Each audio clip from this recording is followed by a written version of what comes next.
Assalamualaikum warahmatullahi wabarakatuh. Para siswa, kembali kalian belajar bersama Bu Lutfi ya. Sekarang kalian akan mengamati jaring-jaring tabung. Coba kalian amati ya, supaya kalian paham apa yang dimaksud jaring-jaring tabung. Ini ada ilustrasi, ini ada tabung yang diiris atau digunting sepanjang sisi tabung ini lurus para siswa. Nah, ternyata dia akan membuka ya. Jadi sisi yang lengkung ini akan berbentuk apa ini di sini? Ya, bagus, berbentuk persegi panjang setelah dibuka ya. Nah, inilah yang dimaksud dengan jaring-jaring tabung. Terdiri apa saja? Yaitu yang pertama, jaring-jaring tabung terdiri dari satu selimut tabung. Nah, jadi sisi yang melingkupi tabung ini namanya selimut tabung. Kalau dibuka akan menjadi bangun berbentuk apa? Ya, bagus, persegi panjang. Kemudian unsur jaring-jaring yang kedua adalah ini. Ini adalah tutup tabung berbentuk apa? Bagus, lingkaran ya. Kemudian yang ini adalah setelah dibuka dia adalah alas tabung juga berbentuk lingkaran. Nah, inilah yang dimaksud dengan jaring-jaring tabung. Oke, lanjut. Unsur-unsur pada tabung. Perhatikan.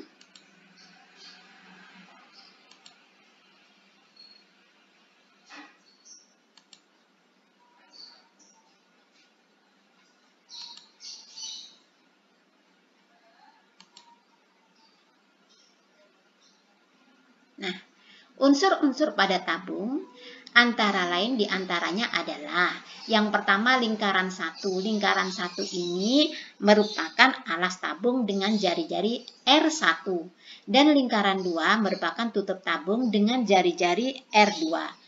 Kemudian ada daerah persegi panjang, ini namanya selimut tabung ya. Oke. Antara alas tabung dan tutup tabung ini memiliki jari-jari yang sama para siswa. Kenapa kok sama? Karena memang bentuknya sama, ini kongruen ya. Sehingga jari-jarinya pun sama, yaitu R ya. Kemudian ada unsur yang lain, ini adalah T atau tinggi tabung. Ya, ini adalah tinggi tabung, jadi ada di sini ya. Ini namanya T, tinggi tabung. Nah, sekarang kalian akan mencoba untuk mencari bagaimana cara memperoleh luas permukaan tabung. Perhatikan ilustrasi berikut. Ini ada sebuah tabung, mengacu pada unsur tabung ya, pada jaring-jaring tabung. Oke. Nah, ya. Jadi untuk mencari luas permukaan tabung ini harus mengacu pada jaring-jaring tabung. Pada beberapa detik yang lalu kalian sudah paham jaring-jaring tabung, yaitu terdiri dari lingkaran 1 yang alas tabung ya, yang merupakan alas tabung, lingkaran 2 merupakan tutup tabung, dan ini adalah selimut tabung berbentuk apa? Persegi panjang ya. Nah, perhatikan ini nanti akan kita cari luasnya ya, rumus luas permukaan tabung. Nah, khusus untuk selimut tabung, perhatikan para siswa ya, selimut tabung ini kan bentuknya persegi panjang ya. Nah, berhubung nanti luasnya adalah ini dicari luasnya ya, luas persegi panjang kan rumusnya panjang kali lebar ya para siswa ya. Maka nanti panjangnya ini, panjang selimut tabung ini merupakan keliling alas. Kenapa? Nah, tadi sudah diilustrasikan. Seandainya ini kalau diiris ya, dipotong sepanjang sisinya, maka kalau dibuka akan berbentuk persegi panjang kan? Nah, ini merupakan ini kelilingnya alas ini. Jadi kalau dibuka ini kelilingnya alas ini akan menempati ini. Merupakan panjang dari selimut tabung. Oke. Kemudian lebarnya ini adalah tinggi tabung. Jadi ini sama dengan ini ya, tinggi tabung kalau pas dibuka itu selimutnya ya. Nah, sekarang kita perhatikan luas permukaan tabung itu sama dengan luas jaring-jaring tabung para siswa ya. Nah, luas jaring-jaring tabung meliputi 2 kali luas lingkaran ditambah luas ABCD atau 2 kali luas tutup atau alasnya ditambah luas selimutnya ya. 2 kali luas lingkaran itu rumusnya adalah pi R kuadrat ya, 2 pi R kuadrat ditambah luas ABCD ini berhubung bentuknya persegi panjang, maka mencari luasnya panjang kali lebar, yaitu 2πr kali T. Sehingga bisa ditulis 2πRT. Ya. Selanjutnya, supaya rumus ini lebih ringkas, ya, bisa kalian pakai sifat distributif. Ya. Jadi 2πr sama, karena dua suku ini sama-sama memiliki 2πr, ya, atau faktor persekutuannya adalah 2πr, maka 2πr ini bisa dikeluarkan, ya. 2πr dikeluarkan, kurung buka, ini adalah R ditambah dengan T. Nah, inilah rumus luas permukaan tabung tertutup para siswa, ya. Tertutup artinya ada alasnya dan ada tutupnya, ya. Sehingga rumusnya adalah 2πr kuadrat ditambah 2πRT atau 2πr kurung buka R ditambah T. Nah, ini bisa kalian pakai sesuai dengan kondisi soal. Bisa pakai yang ini atau yang itu, ya. Ini sekali lagi ini adalah rumus luas permukaan tabung tertutup.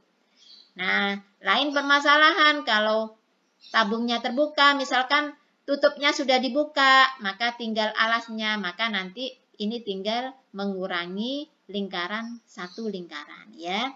Nah, oke, untuk lebih jelasnya coba kalian perhatikan contoh soal berikut. Contoh 1, menghitung luas permukaan tabung.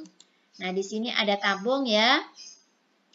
Ada sebuah tabung yang panjang jari-jarinya 3 cm dan tingginya 7 cm, ya.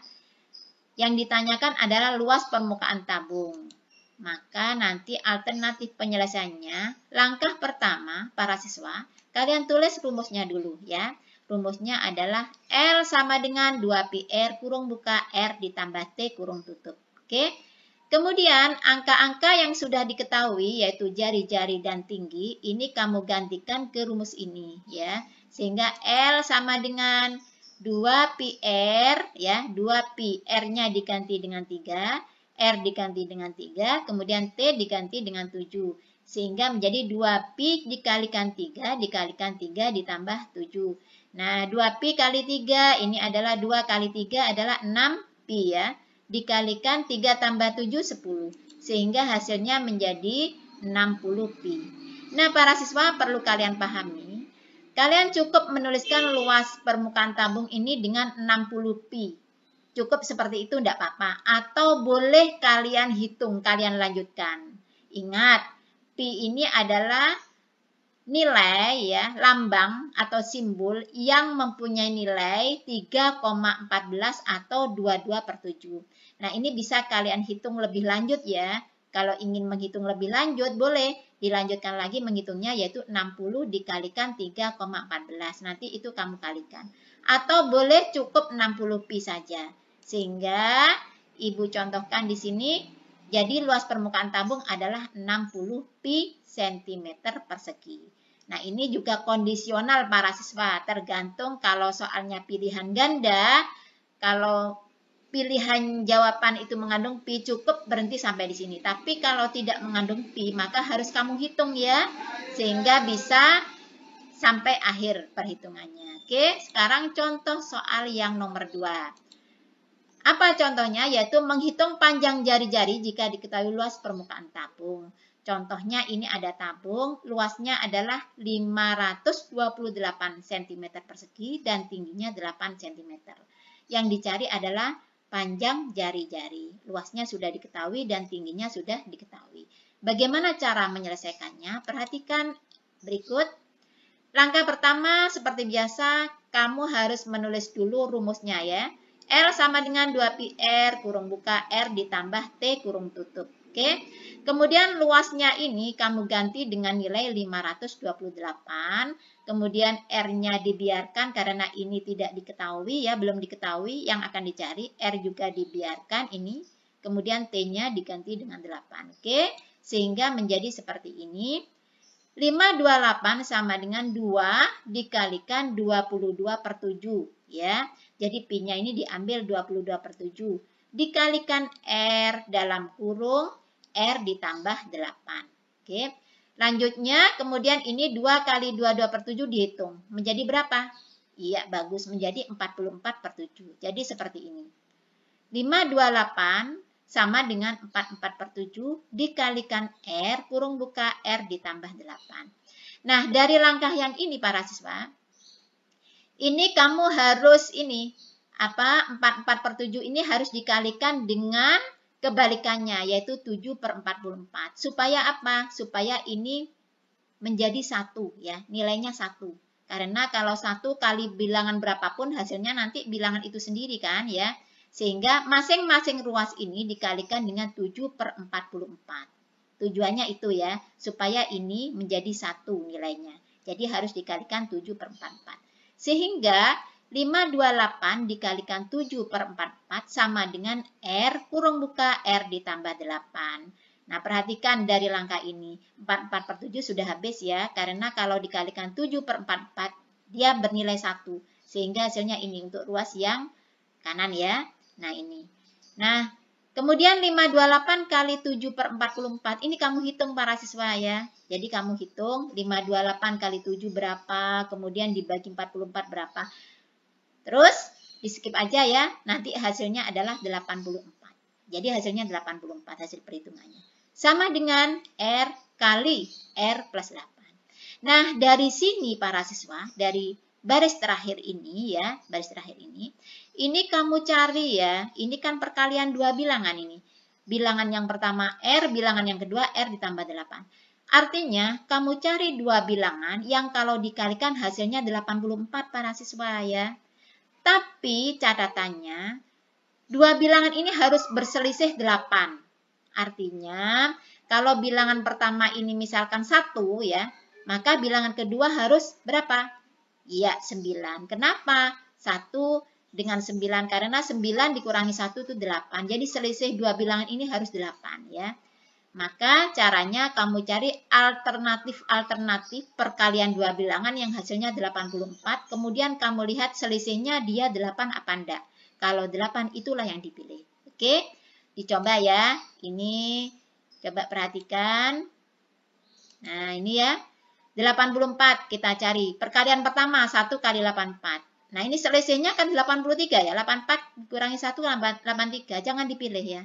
Kemudian kita cari lagi. Oh, 2 kali berapa? 2 kali 42. Ini juga kalau diselisihkan enggak 8 ya. Jangan dipilih.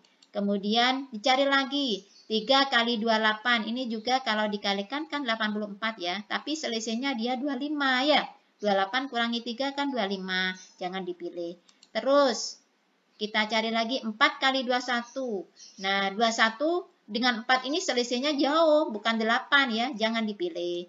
Terus, kita cari lagi 6 dengan 14. Nah, perhatikan 6 dengan 14. Ini selisihnya berapa? 14 kurangi 6 berapa? 8. Oke, nah ini berarti pilihannya yang ini ya para siswa. 6 dengan 14 ya. Nah, artinya kalau bilangan pertama 6, bilangan kedua 14, maka 6 ini adalah jari-jarinya. Coba kamu lihat ini. Ini kan perkaliannya R kali R plus 8. Jadi bilangan pertama ini jari-jari. Jadi inilah jari-jarinya. Maka diperoleh R sama dengan 6. Jadi jari-jari tabung adalah 6 cm. Nah, ini dua contoh soal yang insya Allah bisa kalian kembangkan lebih lanjut ya dari dua contoh ini. Mudah-mudahan ini bermanfaat. Demikian para siswa, terima kasih. Assalamualaikum warahmatullahi wabarakatuh.